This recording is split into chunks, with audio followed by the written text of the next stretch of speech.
So, guys, I know we said we weren't going to hate watch Velma, but unfortunately, my morbid curiosity got the better of me, and I watched all 10 episodes. By the end of it, I wasn't hate watching. In this video, I'm going to talk about why we might have all been a bit too harsh on Velma in a sort of review video essay style, and hopefully, by the end of it, you won't think I'm brainless for finding some form of enjoyment. Out of the gate, I will reiterate that yes, Velma is unfortunately a bad show. Yet, I don't believe it's the worst of adult comedy. I would certainly rather re-watch Velma than any of this mature adult animation that's coming out in recent years, especially anything from the Brickleberry universe. We have been unfortunately treated to a large amount of adult animation that just isn't great. Shows like this come and go without much discussion online. The reason the internet has been so outspoken about the new Velma show is because it uses the Scooby-doo license. A show that uses these beloved characters has no chance of slipping under the radar, and I'm sure that's what the studio executives wanted. Using an already established and well-loved IP to bring in a big audience is no new idea. In doing this and changing some of the core fundamentals of the characters, like Velma's sweet demeanour, Shaggy's clear stoner inspiration, Daphne's drive to investigate, and Fred's love for a good trap, was bound to ruffle a few feathers because these characters have stayed the same for generations. Now, I'd be remiss to not also acknowledge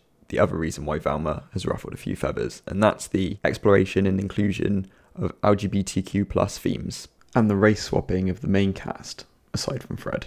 Both things I will not be going into here because I do not see it as a legitimate criticism for characters whose race and sexual identity has never really played into the story before. And thus, it means the writers can breathe new life into these characters, and I do genuinely see it as one of the big positives for the show, and a step in the right direction for representation. In saying this, I could also totally understand if you aren't happy with the way you have been so-called represented. Understandably, it can be a bit of a kick in the teeth if you're excited to finally see one of your favourite childhood cartoon characters possibly becoming more relatable to you, just to find out they have been in fact turned into a mean-spirited version of themselves that has no care for their heritage. Now, let's get into talking about the characters. Take Norval, for example, the show's answer to everybody's favourite friend of Mary Jane. No, not Peter Parker, it's Shaggy Rogers. I'm Mary Jane. Like, that is my favorite name. Really? From the moment it was revealed we'd be meeting him before he gained his iconic nickname, I am sure many of us were under the impression that at some point during his origin story, he'd earn it. And yet, he never did. So sadly, we never get to see Sam Richardson's version of Shaggy. Starting off, Norval seems to be a parody of what people have dubbed a beta male simp, while occasionally slipping into the vibes of a typical incel.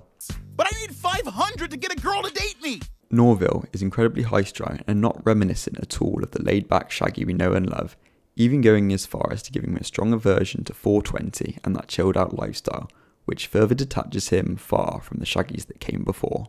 Man, if I ever even think about getting into 420 culture, or especially 420 related humor, kill me. Throughout the show, it is suggested that he is on a path to slowly becoming more akin to his original depiction, and no more do we get this than in the season finale when his dad suggests to him about trying some, meeting Mary Jane. I can't sleep, Dad. It's either my Spanish test tomorrow, or the fact that I killed Fred's mom. Have you tried? Yeah, for legal reasons we've got to cut it there, but hopefully you get the gist. This led me to believe that the second season may really begin to start pushing Norval in the direction of Shaggy. However, it would have been nice to see more of this throughout the first season. Though I do not mind character arcs that take time to pay off, I feel as if having Norval's gradual change into Shaggy happened at a brisker pace, it would have helped give more hope to long-time fans that the show is heading in the right direction. And now we are left wondering, were these just little bits of bait left in by the showrunners, more like Easter eggs than signposts on a path to becoming Shaggy? At least he's still as chicken as he was in 1969. But I can't make myself like danger. I'm far too sane. So, if that's the thrill ride to know where Velma's looking for, I'm wasting my time. Daphne is the most unfortunate in this season as she hasn't really got a personality. She is just someone for Velma and Fred to chase after romantically, demoting her to nothing more than a pawn in the love triangle for a large portion of the show's runtime. When the focus goes beyond the love triangle, Daphne is your typical mean girl who isn't actually that mean. even giving her a fractured pre-existing relationship with the social outcast Velma. One missed opportunity that stands out to me is not giving her a more prominent role in the mystery, considering it's her group of friends who are the victims. Daphne, we know, has a tendency to lean into investigative journalism, and although that wouldn't have quite fit her character here, it may have been fun to at least have her show interest in it, possibly even having a scene with Norval where she shows interest in being part of the school newspaper, but instead dismisses it, acting like she's too cool for that sort of stuff. But it would tell us she's got aspirations in the field of reporting, just letting her teenage life get in the way of those for now. This would serve as more teasing as future development to turn Daphne into the Daphne we know. But instead, we just get this. I'm writing an article for the student newspaper titled, Reasons Someone Might Like Someone Else's Personality. So what do people, see in you? We have a student newspaper?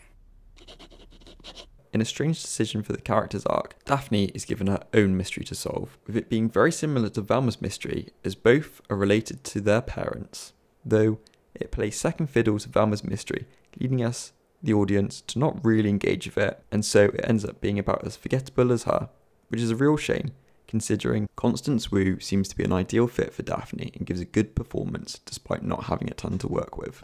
Good night, friend. Good night, friend. Glenn Howerton as Fred Jones is easily a highlight. He is often given the funnest material and does a great job at not only delivering the jokes but also reacting in the exact way a spoiled brat would. When he finds himself at the butt of those jokes, he's really channeling a young Dennis Reynolds. But now I just find you gross. What? How? You know I'm rich, right?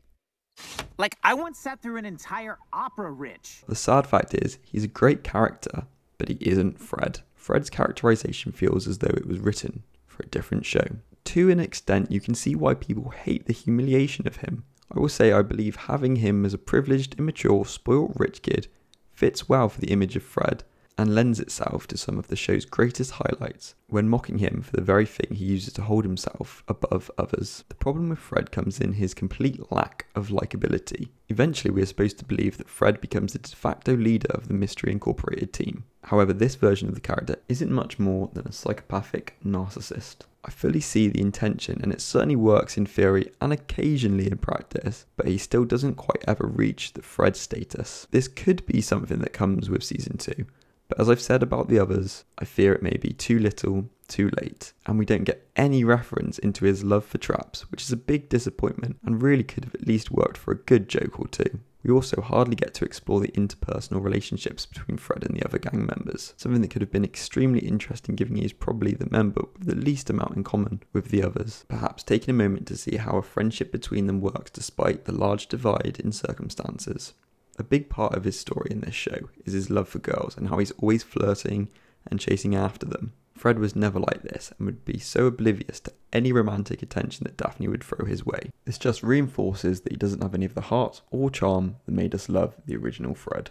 Never could I imagine him developing into a leader, and maybe that's the plan in this iteration. Velma could be the leader, but then what's the point of having Fred on the team? Overall, I think it is fair to say that although Fred remains a personal favourite of mine, thanks in part to Glenn Howerton's performance, this iteration had its core destroyed and sacrificed for comedy. Uh-oh. Is that true? I'm a big boy! A big boy who could have removed those dumb girls' brains no problem if I wanted to. Hear, hear! Guilty. Based on what? It's honestly hard to know where to begin with Velma. Out of the main four, she is the least compelling, and her mischaracterization could be summed up with the fact that she's mean. Her only motivation throughout the show is solving the mystery and finding her missing mother. Her sheer determination for solving this mystery destroys any relationship she has with Daphne and Norville multiple times, but yet they just keep coming back demanding her attention. But after all the chances of redeeming her relationships with her friends, she still continues to let them down. She only cares about herself and finding out where her mother is. And even after finding her mother, she lies to her constantly, trying to get her to remember who the kidnapper was. And most of the time, the story revolves around her. But yet, we never see any reason to actually find her likeable. I'd like to put it down to immaturity, but how many times can I say I'd like to see them fix that in season 2? This may be an origin story, but you've got to start with your characters being somewhat likeable. Why? I'm weird and no one likes me. Considering the fact that this is an origin story, I'm happy that they're not a team from the start. Like with everything else, I thought this could have been earned or at least clearly set up for upcoming seasons. However, even now when I'm trying to think of the positives, I cannot honestly say that I think this mystery team will develop into one that will satisfy fans. Even in the last episode, Fred calls Velma his friend, but this is undone moments, seconds later. Only friends tell each other the truth, and I'm proud to call you a friend, no matter how annoying I find your voice.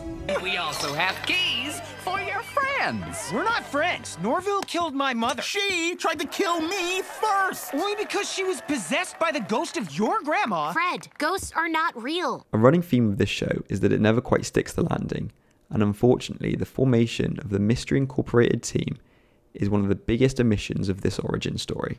Just once it would be nice if someone thanked us for solving a mystery. Good thing we're not in this to be liked. It can be obvious that the animation team are great lovers of the previous Scooby-Doo shows, as seen by the few Easter eggs and cameos, if you can call them that. Just look at Norville's dad. He looks a lot like our boy Shaggy, all grown up. There are also some more subtle examples like Don Knotts, who made a number of appearances in the new Scooby-Doo movies, even though they aren't exactly new as they came out in 1972. I'm a big fan of Scooby-Doo, so looking out for references to the Hex Girls and old villains was always fun to keep an eye out for. Despite the writer's room seeming to have a lack of respect for the source material, the artists and animators are doing their part to pay homage to the show's roots. On the topic of animation, I do really like the art style they've gone for, and thankfully it's not just a copy of whatever's popular at the moment. There's a lot of Rick and Morty looking cartoons at the moment, isn't there? The art style is at its best during the hallucination scenes. There has been a lot of work going into these segments, and the use of horror visuals and bright colours really gives the show a standout look. Unfortunately, towards the latter end of the season, Velma is, for the most part, cured of the hallucinations, and we lose this wonderful showcase of animation. Hi.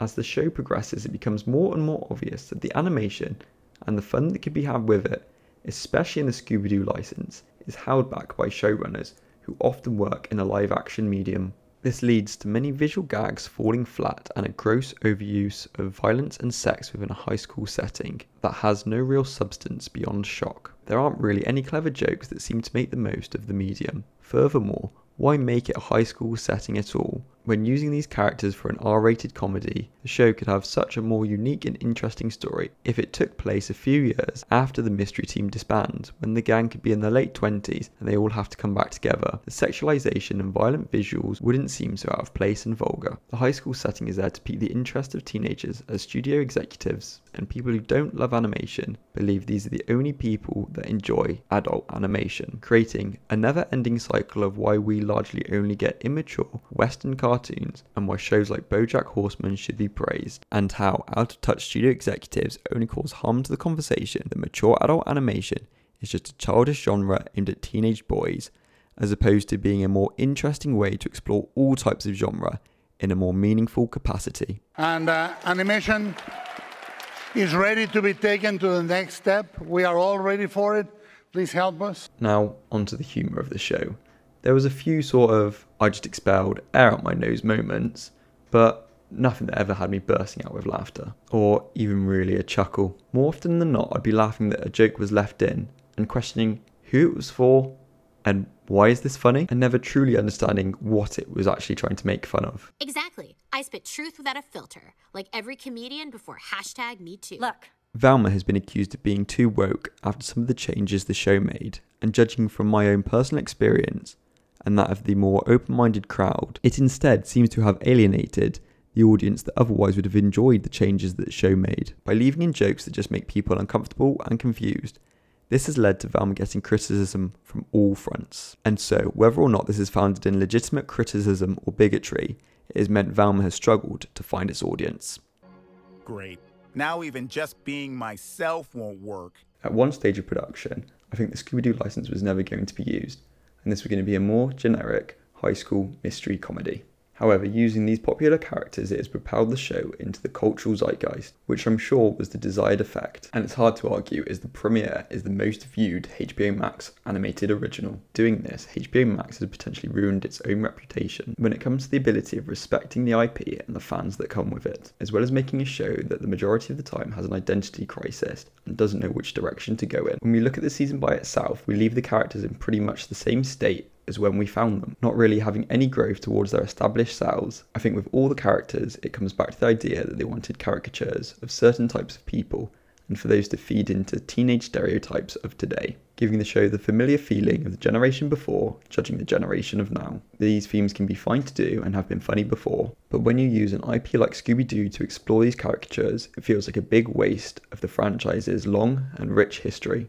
The showrunners want more seasons, as seen by the end credit scenes, and it seems like they are getting what they wanted, at least for one more outing, which came as a surprise to me since the critical reception and the quickfire cancellations of HBO Max. I find it hard to see how the show is getting any more seasons. Hopefully, this means they will use this season to polish the show and fix some of the issues with the characterization of the gang, and seize the opportunity they have, as well as potentially setting up for some multi-season storytelling, and not try and keep the show going on forever, each season the cast never making any growth and leaving us in a never-ending origin story loop. Although I did stick with the show and enjoyed following its entertaining but predictable mystery, I have been left disappointed by the lack of character development and any resemblance of seeing what could actually be a believable origin story for the mystery gang. The ride was entertaining enough to keep me coming back, and as well as successfully catching me off guard with some of the humour, I truly feel as though work could be done in the upcoming seasons to really turn what they have here into something great. With the competitive landscape of streaming TV, it will be hard to get people to give this show a second chance and tune in for season 2. The showrunners and marketing team will have to do some outstanding work. I think this will be incredibly unlikely to happen, but nothing is impossible. I honestly do not believe Velma is deserving of all the hatred it has been getting.